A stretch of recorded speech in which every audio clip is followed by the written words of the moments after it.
ഇന്ന് ഞാൻ ഒരു സ്പെഷ്യൽ ഐറ്റമാണ് ഉണ്ടാക്കുന്നത്. ചക്കപ്പൊരിയാണ് ഉണ്ടാക്കുന്നത്.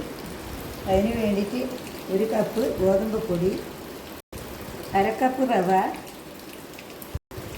1 കപ്പ് അരിപ്പൊടി, 3/4 കപ്പ് ബ്രൗൺ പഞ്ചസാര, ആവശ്യത്തിന് വെള്ളം ഒഴിച്ചിട്ട് ഇളക്കുക. ഇതുപോലെ ആവണം. ഒരു നുള്ളു അപ്പക്കാരം ചേർക്കുക. ഒരു 10 മിനിറ്റ് അടച്ചു വെക്കുക. പഴുത്ത ചക്ക ഞാൻ ഇതുപോലെ മുറിച്ച് വെച്ചിട്ടുണ്ട്. ഇനി ചീനച്ചട്ടി എടുത്തിട്ട് വെക്കണം. ഇനി വെളിച്ചെണ്ണ ഒഴിക്കുക. ഇനി ചക്കയിൽ ഇതിലേക്ക് ഇടുക. അതുപോലെ എണ്ണയിൽ ഇടുക.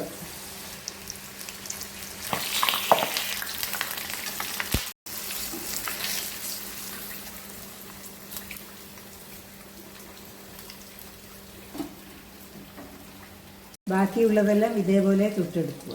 ഇതാ നമ്മളെ ചക്കപ്പൊരി റെഡിയായി. നിങ്ങളും ഉണ്ടാക്കി നോക്കിയിട്ട് കമൻറ്റ് ബോക്സിൽ അഭിപ്രായം പറയണം.